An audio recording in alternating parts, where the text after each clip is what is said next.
Chapter 38. In those days, Hezekiah was sick and near death. Isaiah the prophet, the son of Amos, came to him and said to him, Yahweh says, set your house in order, for you will die and not live. Then Hezekiah turned his face to the wall and prayed to Yahweh and said, Remember now, Yahweh, I beg you, how I have walked before you in truth and with a perfect heart, and have done that which is good in your sight. Hezekiah wept bitterly. Then Yahweh's word came to Isaiah, saying, Go and tell Hezekiah, Yahweh, the God of David, your father, says, I have heard your prayer. I have seen your tears. Behold, I will add 15 years to your life. I will deliver you and this city out of the hand of the king of Assyria, and I will defend this city. This shall be the sign to you from Yahweh, that Yahweh will do this thing that he has spoken. Behold, I will cause the shadow on the sundial, which has gone down on the sundial of Ahaz with the sun, to return backward 10 steps. So the sun returned 10 steps on the sundial on which it had gone down. The writing of Hezekiah, king of Judah, when he had been sick and had recovered of his sickness. I said, in the middle of my life, I go into the gates of Sheol. I am deprived of the residue of my years. I said, I won't see Yah in the land of the living. I will see man no more with the inhabitants of the world. My dwelling is removed and is carried away from me like a shepherd's tent. I have rolled up like a weaver my life. He will cut me off from the loom. From day, even to night, you will make an end of me. I waited patiently until morning. He breaks all my bones like a lion. From day, even to night, you will make an end of me. I chattered like a swallow or crane. I moaned like a dove. My eyes weaken, looking upward. Lord, I am oppressed. Be my security. What will I say? He has both spoken to me and himself has done it. I will walk carefully all my years because of the anguish of my soul.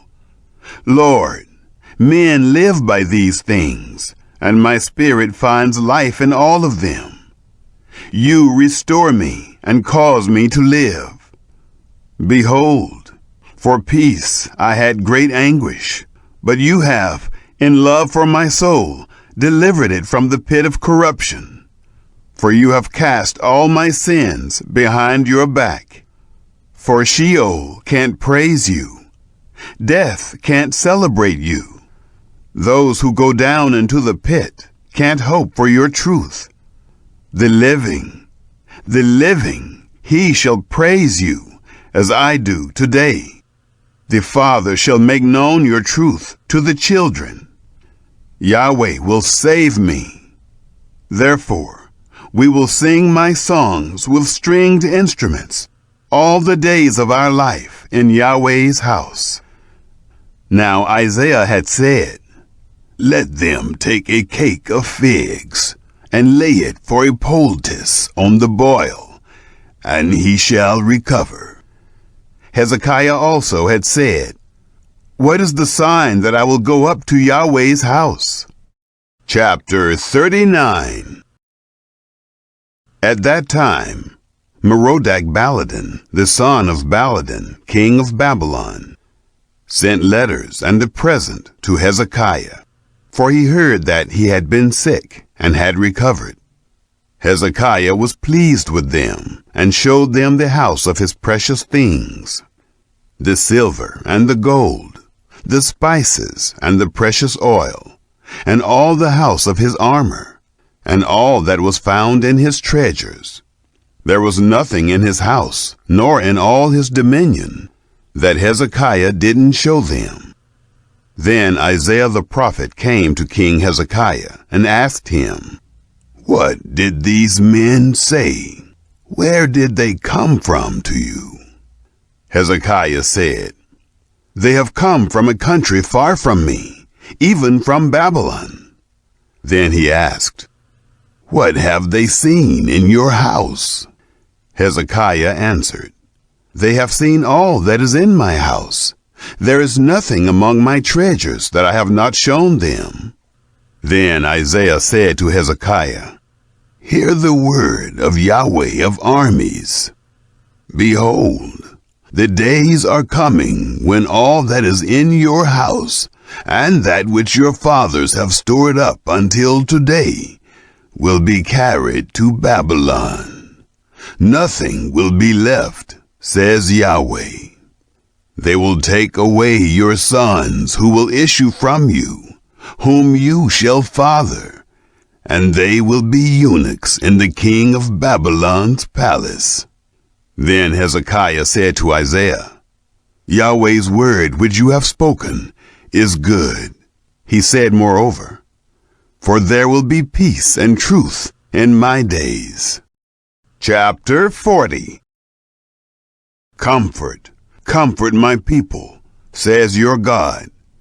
Speak comfortably to Jerusalem, and call out to her that her warfare is accomplished, that her iniquity is pardoned, that she has received of Yahweh's hand double for all her sins. The voice of one who calls out, "Prepare the way of Yahweh in the wilderness. Make a level highway in the desert for our God. Every valley shall be exalted, and every mountain and hill shall be made low. The uneven shall be made level, and the rough places a plain. Yahweh's glory shall be revealed, and all flesh shall see it together. For the mouth of Yahweh has spoken it." The voice of one saying, "Cry." One said, "What shall I cry?" All flesh is like grass, and all its glory is like the flower of the field. The grass withers, the flower fades, because Yahweh's breath blows on it. Surely the people are like grass. The grass withers, the flower fades, but the word of our God stands forever. You who tell good news to Zion, go up on a high mountain. You who tell good news to Jerusalem, lift up your voice with strength. Lift it up. Don't be afraid. Say to the cities of Judah, "Behold your God." Behold, the Lord Yahweh will come as a mighty one, and his arm will rule for him. Behold, his reward is with him, and his recompense before him. He will feed his flock like a shepherd. He will gather the lambs in his arm, and carry them in his bosom. He will gently lead those who have their young. Who has measured the waters in the hollow of his hand, and marked off the sky with his span, and calculated the dust of the earth in a measuring basket, and weighed the mountains in scales, and the hills in a balance? Who has directed Yahweh's spirit, or has taught him as his counselor? Who did he take counsel with, and who instructed him, and taught him in the path of justice, and taught him knowledge, and showed him the way of understanding? Behold, the nations are like a drop in a bucket, and are regarded as a speck of dust on a balance. Behold, he lifts up the islands like a very little thing. Lebanon is not sufficient to burn, nor its animals sufficient for a burnt offering. All the nations are like nothing before him. They are regarded by him as less than nothing, and vanity. To whom then will you liken God? Or what likeness will you compare to him? A workman has cast an image, and the goldsmith overlays it with gold, and casts silver chains for it. He who is too impoverished for such an offering chooses a tree that will not rot. He seeks a skillful workman to set up a carved image for him that will not be moved. Haven't you known? Haven't you heard? Haven't you been told from the beginning? Haven't you understood from the foundations of the earth? It is he who sits above the circle of the earth, and its inhabitants are like grasshoppers, who stretches out the heavens like a curtain, and spreads them out like a tent to dwell in, who brings princes to nothing, who makes the judges of the earth meaningless. They are planted scarcely, they are sown scarcely. Their stock has scarcely taken root in the ground. He merely blows on them, and they wither, and the whirlwind takes them away as stubble. To whom then will you liken me? Who is my equal? Says the Holy One. Lift up your eyes on high, and see who has created these, who brings out their army by number. He calls them all by name, by the greatness of his might, and because he is strong in power, not one is lacking. Why do you say, Jacob, and speak, Israel? My way is hidden from Yahweh, and the justice due me is disregarded by my God. Haven't you known? Haven't you heard? The everlasting God, Yahweh, the creator of the ends of the earth, doesn't faint. He isn't weary. His understanding is unsearchable. He gives power to the weak. He increases the strength of him who has no might. Even the youths faint and get weary, and the young men utterly fall. But those who wait for Yahweh will renew their strength. They will mount up with wings like eagles. They will run and not be weary. They will walk and not faint. Chapter 41. Keep silent before me, islands, and let the peoples renew their strength. Let them come near, then let them speak. Let's meet together for judgment. Who has raised up one from the east? Who called him to his foot in righteousness?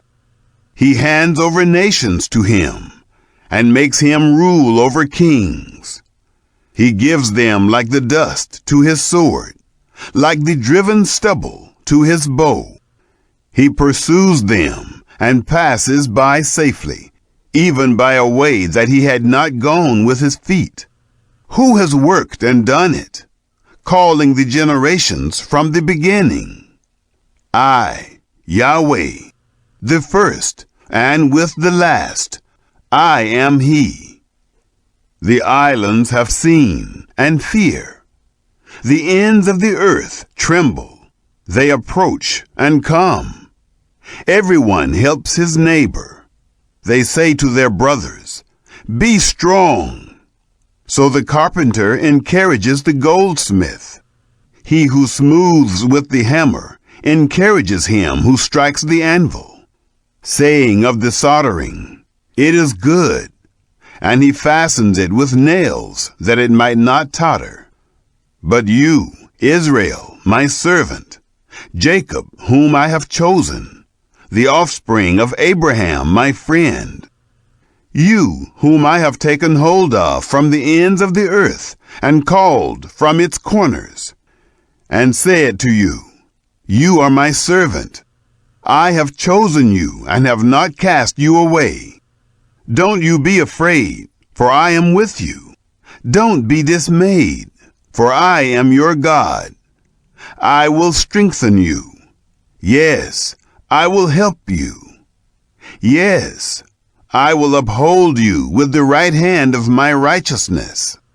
Behold, all those who are incensed against you will be disappointed and confounded. Those who strive with you will be like nothing and shall perish.